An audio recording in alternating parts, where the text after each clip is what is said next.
welcome to Nerds of the Round. I'm Tori, artist, gamer, boobs.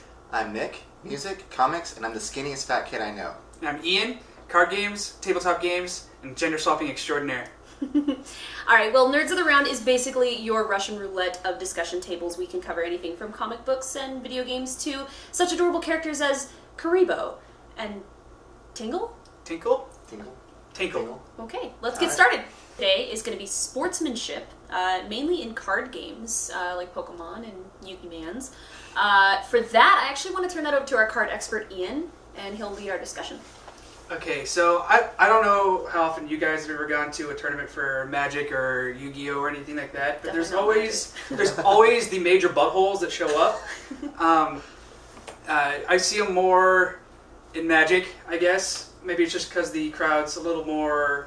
I have like the stereotype of like really angry, fat, sweaty guys. I know that's probably not true, but it's just what I think. There are definitely the fat, sweaty, angry guys, like Francis, the guy that flips the table during a Magic tournament. Fat Francis, yeah. That guy's hilarious, by the way.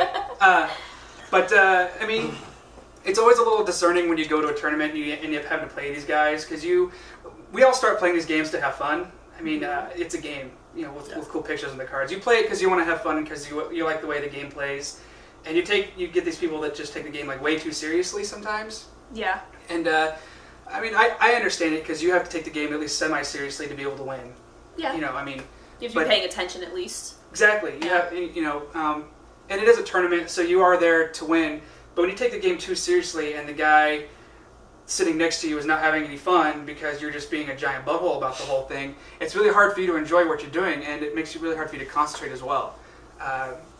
It can be kind of used as a strategy, I guess, if you're trying to get them off their game, so you become, this piece of shit person. Apprehensive douchebag, yeah. I think sometimes you see that in poker and Not stuff apprehensive. too. Yeah. Well, what's really irritating is when they become very condescending. Mm-hmm. Sometimes, I mean, we all have to start off as a new player. Right. And so sometimes it makes it so that the rules are a little unclear. There's something you're not really sure if you're doing it correctly or not. And there's tons of rules, so many rules that exactly are really confusing sometimes, and it can be hard. Right, and starting out. And if you sit down to a person or at a table with a person, and they're obviously a seasoned player of some sort, and they know exactly what they're doing, and they go in there with top tier deck, and you're a new guy, you want to make it a learning experience. I think it's more important for you as the player who is more seasoned to make it so you can become kind of a mentor. Instead of becoming frustrated and correcting them, correct them and make it. And you don't want, you don't want to beat everyone down, because if you allow that person to get good at what they do, that's another really great rival for you. To learn off of yourself, because who knows, that guy could become a really good player. Right, and if you come across these people who are taking the game a little too seriously and becoming, like I said, condescending buttholes, it can put you in a bad mood too, and it can make the rest of the day not fun for you at all. And you can get into what Magic players call the tilt, where you just become so frustrated that you're very vocal and it's very obvious, and you make a lot of bad plays because of it. I've had a couple of runs myself. I try to keep myself from doing that thing. I mean, we've all had those moments where you just want to flip the table and just scoop. And especially, it's frustrating when you're first starting out, when you don't know anything and it's just so overwhelming to learn a card game. Or you finally figure out your strategy, you're like, yes. I got this! Set your card, and they're like, screw you. Damn it. Nope. Well, that's when you get some players that will play a little too fast as well, and then don't stop me! And then it doesn't give you a chance to respond. That's always a little irritating to me. But again, most of the people that are doing are newer players. The best course of action you can do is to calmly correct them, make a joke about it, make sure that they're laughing, make sure that you're laughing with them, make them experience the best you can, because it is a game. It is supposed to be fun. Even you can take it as serious as you want to, if that's what it takes for you to win. And if winning is what makes you have fun, that's fine. But at least make sure that everyone else is having fun around you. I mean, you don't want to make it so that nobody wants to be your friend afterwards. That's a really good point. If you ever go to something like a Grand Prix, for instance, for Magic, even if you're not playing in the main tournament, there's tons of side events. There's EDH events like that going on, and they really try to focus it on it being a community. Any card game is supposed to have a community, especially in the competitive form. You guys should be helping each other and having fun, as opposed to being rivals and or a giant wiener. Yeah. I mean, there's only a select few people that like giant wieners. The select few. Select few. Yeah. You know, tell us your experiences. You know, if you have any questions about dealing with that type of stuff, you know, put it in the comments, and maybe we'll address it in the next show. All right, next topic we have for you is the rise of digital content. We basically want to cover the fact that everything is going digital. Games, you know, extra content, even at this point, strategy guides, I've heard. Yeah. So, let's tear right into that. What's your opinion on it? My biggest complaint on it right now is I hate when a game comes out and it has the digital content on it already, but it's locked. Like, you can see it, and like you Marvel can't access it. Or no, Street Fighter vs. Cross Tekken. Yeah. You had Mega Man and Pac-Man on there. Mm-hmm. You could see them, but you couldn't play as them. Yeah. Or Gears of War 3 did that too. Mm-hmm.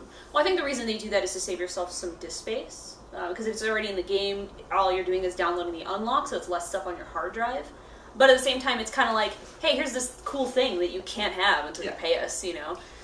Well, I mean, they have to find a way to continually keep making money after, though, I guess. Yeah. I mean, but they can do that with other things other than just showing it up on there. I mean, digital content's already huge. I mean, especially with things like Call of Duty, they have the map packs, and that's sitting with Battlefield. On things like Street Fighter or Mortal Kombat, they have characters that you can download later. Well, yeah, it's not to say digital content's bad. In fact, one of my favorite video game franchises, Borderlands, has excellent DLC. Yes. Yeah. We should do a playthrough. We really should. I agree. Like, I finally got Craig, and then they got the Tiny Tina's Dragonkin. Is that what it's called? It's dungeons or bunkers and badasses. Something like that. That's things and stuff. I'm really looking forward to it. Like, that's one game I want a season pass for. Mm-hmm. But there's other games where I don't like the fact that the game's not complete without the DLC. But yeah, I mean, there's just certain things to me that I'm just not happy about when it comes to digital content, but there are good things about it. Well, like indie games.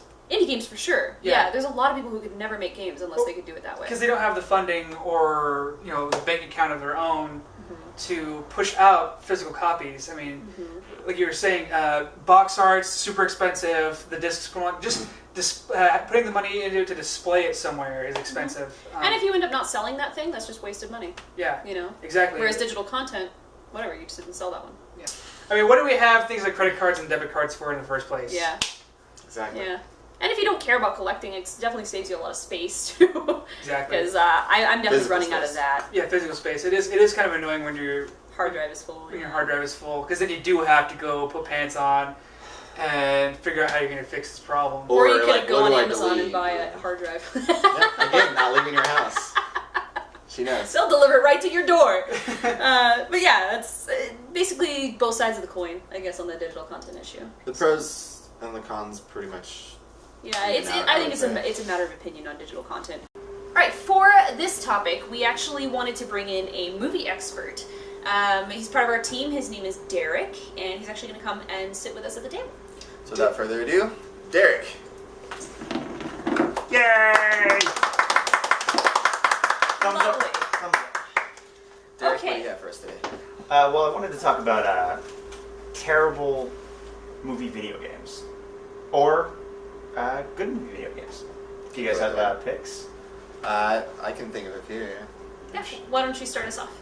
I think one of my personal favorites has got to be Terminator 2 for the arcade. All right. That gigantic ass gun as you walked into the arcade, blowing up Terminators. Come on now. Yeah, that's a good So one. those good times, man. Oh yeah. I spent many quarters on that one. So. Yeah. I think the like blue and orange and red guns are realistic too. Yeah, very fantastic. Yeah, I was very scared of them. Well, for as far as good one goes, do you guys remember Lion King on like the Genesis and the Super That Nintendo? game was the shit. That game was awesome until you got to the Stampede level where you had to run away from the stampeding gazelle. I'll be honest, I never got past jumping on the bushes in the beginning. But it was an amazing Fair game. enough. Fair How enough. can you be so bad at Lion King? I'm so bad at everything. I played that game when I was like 6. Yeah, so give me a break, God. God. Being in the same mindset, like as a kid, I remember jumping on the giraffe heads and wondering, those claws have to be going right in that giraffe's skull. I would How much do you think that I hurt? can't be comfortable. Those giraffes just like doing a character that was like. All right, my picks for games that actually turned out really good, I think, would be Gargoyles for the Genesis. Yeah. A, because Gargoyles, And B, because gargoyles. Awesome. So I don't think you need a better explanation than that, actually. Yeah, it was amazing. I mean, the platforming on it was fantastic. It was really fast paced. It made you feel really strong, so it was good. Plus, that show was just awesome too.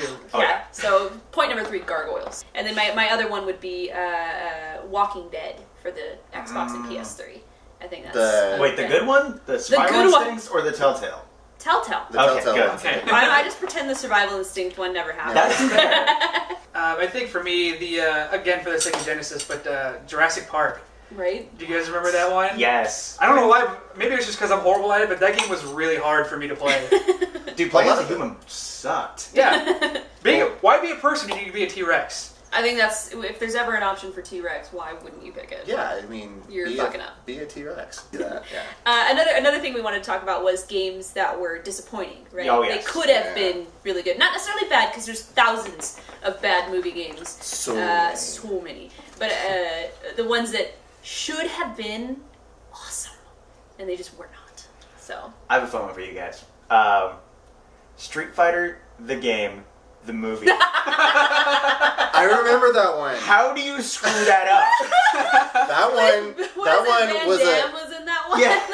that was like whoa. it was like a live action, well, like supposed to be like live action, like Mortal Kombat was It when was it first just came a out. big. It was a game based on a movie based on a game. Yeah, It was awful. That played nothing like the game that it was based on. It was a bad game based off of a really bad movie based off an awesome game. I gotta go with Superman Returns on the 360. Superman's just I don't like Holy Superman. Grail, awful games.